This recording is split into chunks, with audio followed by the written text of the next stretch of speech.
Good morning, everybody, and welcome back to Rise and Dine. And today, On the road. because it's Bob's birthday, and we are headed to Great Basin National Park. Stay with us.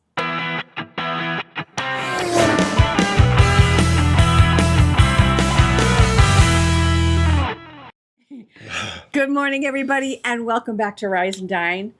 And if you're new here, Yes. I'm Stacy. And I'm Bob. How are you?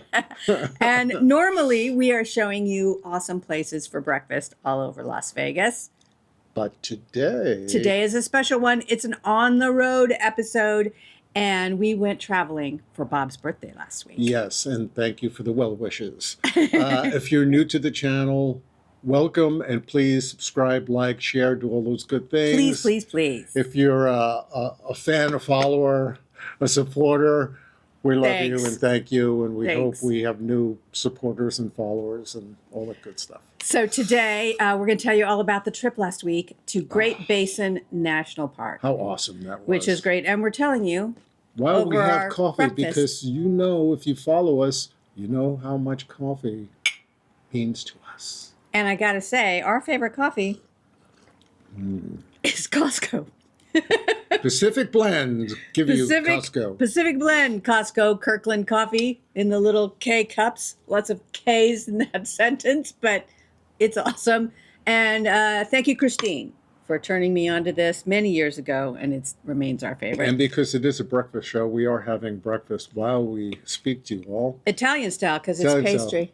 Yes, it is a pastry breakfast. Homemade. It is a sweet. Homemade apple streusel pie by our daughter-in-law. It's awesome. It's so good. So, off we went last week for Bob's birthday. We drove about 2.5 hours to, first stop was Cathedral Gorge. Yes, so this is headed up the 93, which goes almost straight up the eastern side of Nevada, closer to Utah. Mm-hmm. So up the 93 we went, 2.5 hours, Cathedral Gorge State Park. And boy, was that something. That is something. We did another episode, so you can see all the details of that in that episode. But oh my gosh, if you haven't gone up there, you need to go. Never knew what a canyon slot was. Let's start there. A canyon slot is these little caves that are cut into, would you call it a mountain? Would you call it a hill? Oh, it's a lot of sandstone there. Sandstone. But it's cut in and through erosion, through wind and rain, you know, all that good stuff. And it is pretty fascinating, and you'll see it. And if you've been, it's worth the trip just for that. It's a great day trip just to go up. Yes. To Cathedral Gorge, and then you can grab something to eat in Caliente on your way back. Which is a little town, but they do have a few little diners and restaurants, and it's an old western town with a train station. It's actually quite it's cute. Actually a cute little walk around as well. So you could head on up, have a great time, and then hit Caliente on the way back for a snack or meal or something. It's a nice day trip. Or go a little further to the ghost town of Pioche. Which is what we did. So yes. After Cathedral Gorge, we went on up to Pioche because we were hungry. And it's just a little farther north on the 93. Mm-hmm. We were going that way anyway. Right. And Pioche is a hoot. It is a true western town, and it has all the stories that you would hope for in a western town. Like, they have a Boot Hill. Yeah, a Boot Hill Cemetery. Very much like what's in Tombstone, but they have one. Apparently, the first 75 people that were buried at the Pioche Cemetery did not die from natural causes. No. Therefore, put their boots on. Yes, and it's kind of fascinating to see. It's like a row of these graves with like wood planked headstones. And they have little stories on them on how they died. Yeah. That has been carved in there. I wasn't even sure if it was real, but apparently it is. I thought it's a real thing. Yeah. It's like in a regular cemetery, part of a regular cemetery. Yeah, it's still an ongoing place has a cemetery. There are new graves, and that happen all the time. So that was We did that. pretty cool. It was a goofy little thing. We visited the Lincoln County Courthouse, which is also known as the Million Dollar Courthouse.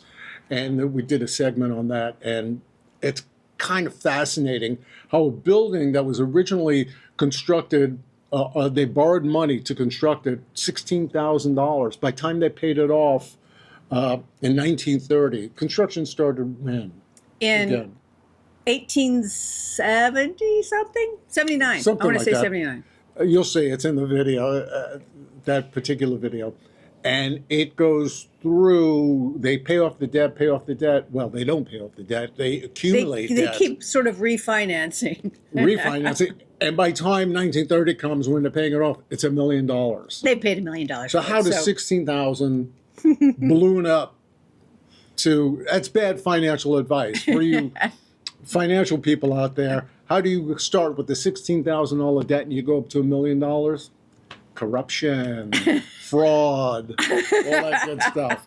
So that's the history of Pioche. I mean, there's obviously more to it. It was a mining town and all kinds of things. But they, if you go to their website, if you go to Pioche Chamber of Commerce, Right. they have a lot of things. There's a little book there on like sights to see in there and some history things. There's a few videos on it. Anyway, again, it's another fun thing worth doing as a day trip. You could do the 2.5 up to Gorge.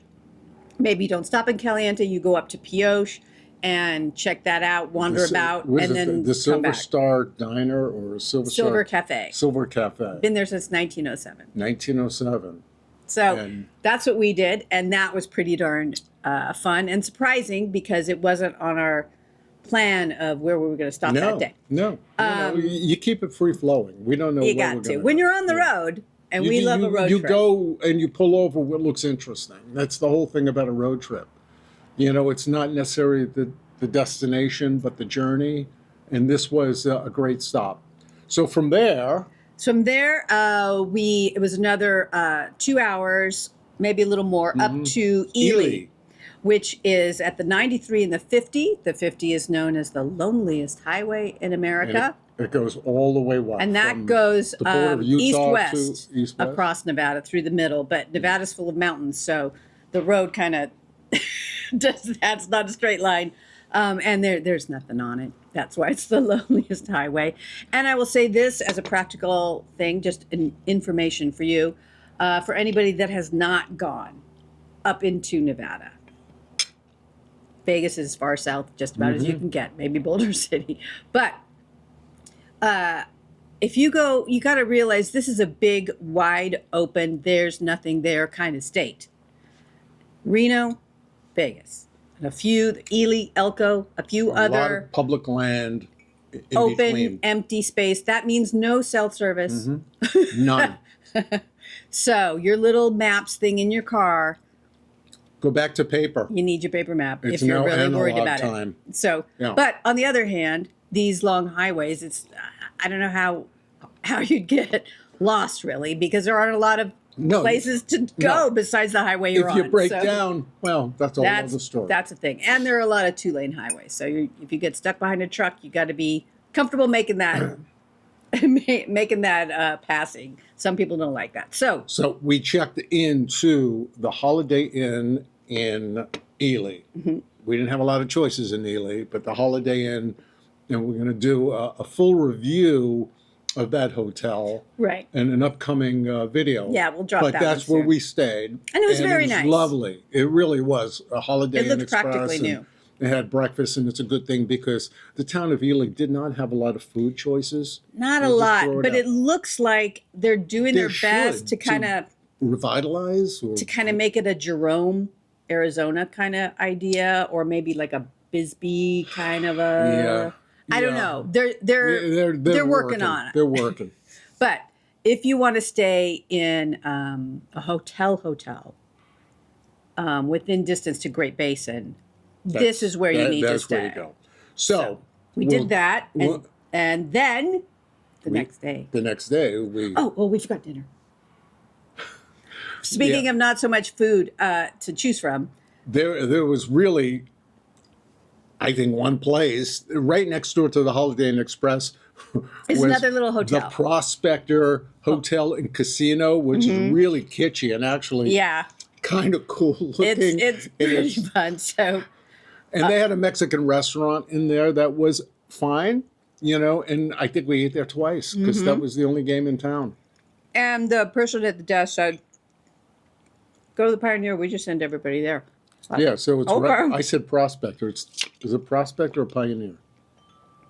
No, I think you're right. It's Prospect. Prospector. I'm wrong. Yeah, so it's right next door. Anyway, so from there we went up to Great Basin National Park.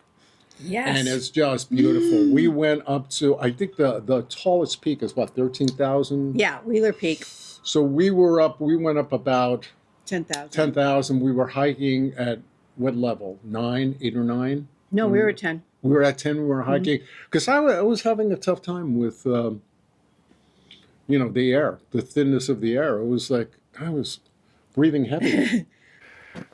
The elevation is definitely getting to me. Woo.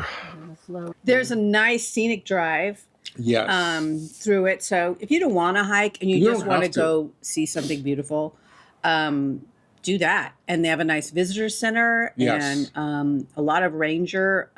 Is that where I played with the snake? Yes. Ooh, On never Bob's did that birthday, he before. got to hold a snake. Yes. So watch that. Also, to me, the highlight of the whole Great Basin was the Lehman Caves.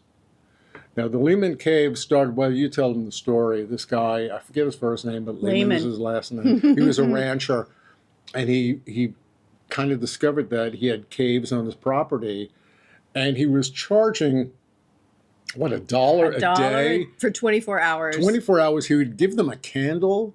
I don't know how long the candle was going to last without burning out, but he would give them, and people would go in there for the day and then come out in $1. Pitch blackness.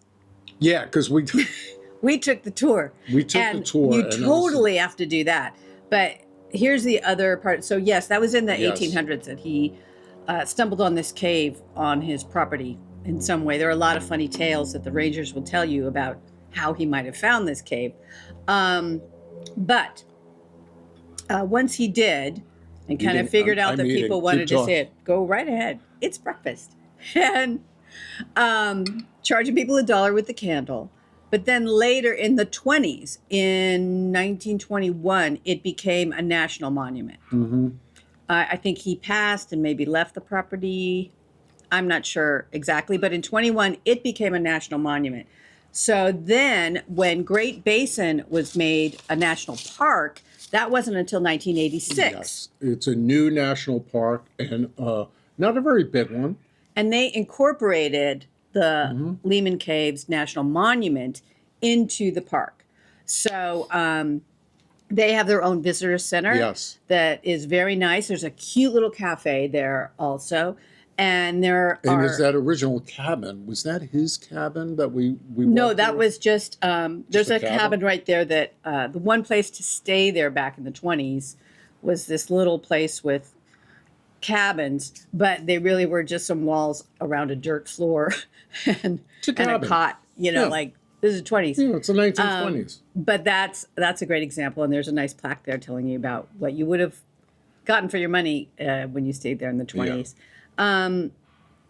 There's some great hikes out of Lehman Caves, yes, some and hiking right trails. there, and there's some food options. There's a little cafe Yeah. which was actually It was very pretty nice. good. It was good.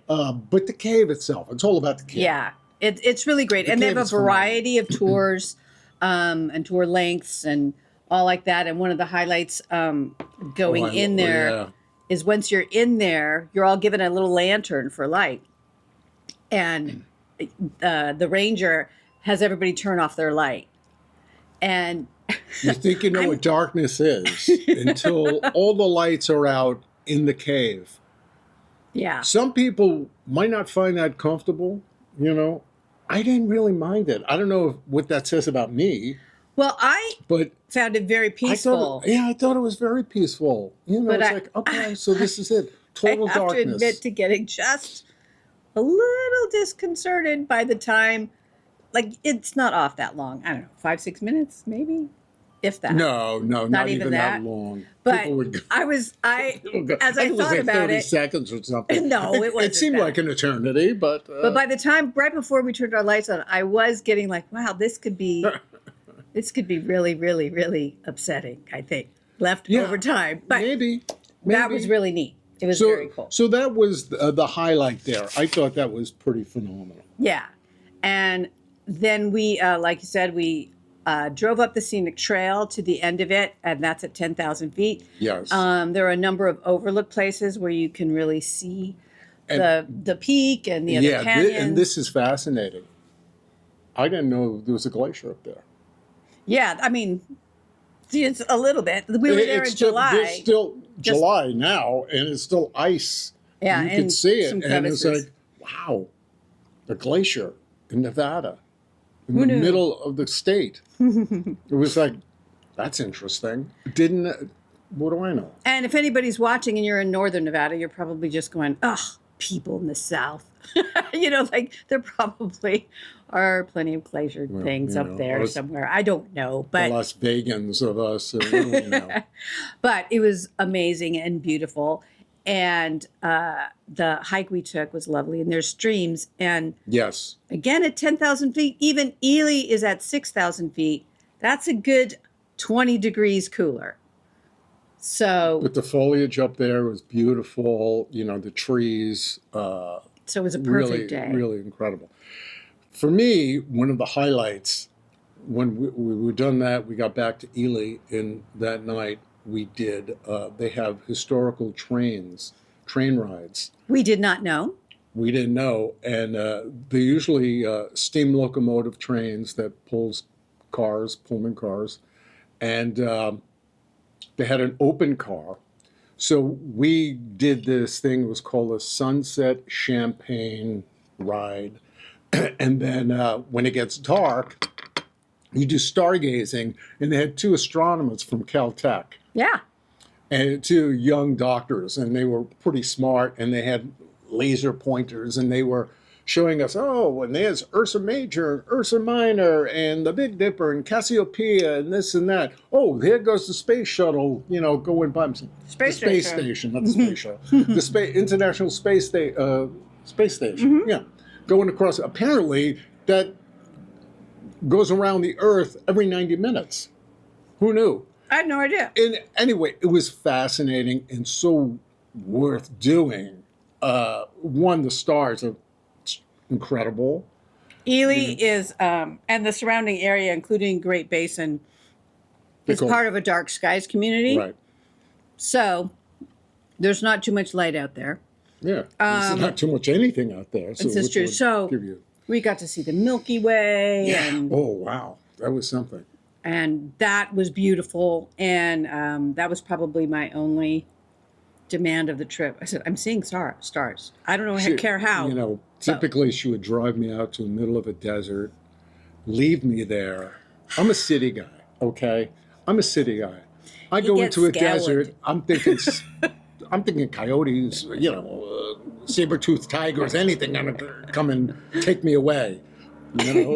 He gets nervous out in the dark. I don't want to. So, any case, this was a compromise.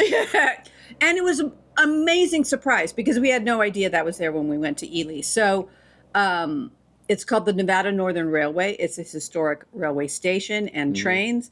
And they do a ton of things throughout the year. Right. Yeah, all through the year. Different Christmas themed. Day themed train rides and specialty train rides and more extensive stargazing train ride than the one we did. There's a little snack bar on the train and we have champagne. Little it was part of souvenir things if you like. So it's not just you sitting there, but it was a great surprise and the perfect compromise for going out in the dark. Yes, because you never know what's out there. Well, anyway, it was a fantastic birthday, couple of days, getaway. You live in Las Vegas, you think, okay, Nevada is what? Las Vegas, Reno to the north, Tahoe around there, and that's it. And many might say, well, that really is it. But no, there's a lot of little towns all around, that have a lot of Western history. Pioche, Caliente, just to name two that we stumbled upon. Because the Pony Express Trail had to go through Nevada, certainly in the south. And all the there's mining Spanish that Trail took and all the place. mining. All the mining and when the Mormons came over from Utah, they set up ranches and settlements and got into the mining business, and then you had to support that with a railroad system. It was kind of so there's a lot of fascinating. fun little things to be had without going too far away. If you just want to go to Great Basin, here's the practical bits. It's about 4.5, depending on if you get stuck behind a truck. But let's say 4 hours to get up to Great Basin. You're probably not going Ely. to do that in one day. 4 hours. No. Great Basin is not a day trip. No. Cathedral Gorge, absolutely. Great Basin, you got to plan for a little weekend. You'd only need, depending on how much you want to hike, how far you want to hike. That will determine how long you stay. Right. But the two places to stay at Great Basin are either Ely, which is about an hour drive into Great Basin, or right at the entrance to Great Basin is the very small town of Baker, Nevada. Not to be confused with Baker, California. Baker, Nevada is practically on the border of Utah and Nevada, and there are some places to stay there. They're a bit rustic. It's Bob didn't want to stay there. It's like, a little shanty. But there's plenty. And if you're an RVer or a camper, there's tons of camping in the park and the whole around. state is filled with that. But here's the thing, say what you will about the places in Baker. I looked into booking a place in Baker 3 weeks out, and they were sold out.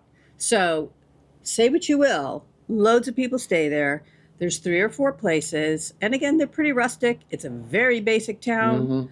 There's like one little grocery, and I think, Talk about restaurants. Where would you eat there? well, there was one little Mexican place, and there was that No rise and dine breakfast there. coffee my friends. place. So it's really basic because, again, the national park has only been there since '86. Yes. And it's not, it doesn't get the foot traffic, let's say. because it's a thing to get there. It's not. Yeah. The funny thing is, it's probably like, I want to say 2 to 3 hours from Zion. So a lot of the things you might go to Zion for the hiking and the views and things like that, you can get that at Great Basin without Not those caves. a billion exactly. people. And Zion doesn't have those caves. If you had an opportunity to watch our Zion videos, you'll see it's beautiful, and the surrounding little town outside is cute. It's like Sedona, really, but it's packed. It's packed. This is great. Hiking is great. You may see a few people. Very manageable, and in the summer it's just cooler. Yes. Zion is hotter in the summer. Yes. It's if you're that kind of enthusiast, of like some serious long hiking out in the open, not being messed with by other people, this is your spot. Yeah. For sure. So hopefully you enjoyed this video. Yeah, because we had a great time. We had a great time. It was a great way to. birthday. Thank you, dear. It was a great way to spend my birthday. To be 39 again is just an amazing thing. Yeah. Who doesn't want to be 39 forever? Forever. Anyway, thank you for watching, and we will catch you on the next episode of Rise and Dine. We may be on the road, or we may be in a restaurant in Vegas. Watch and Tune in. see.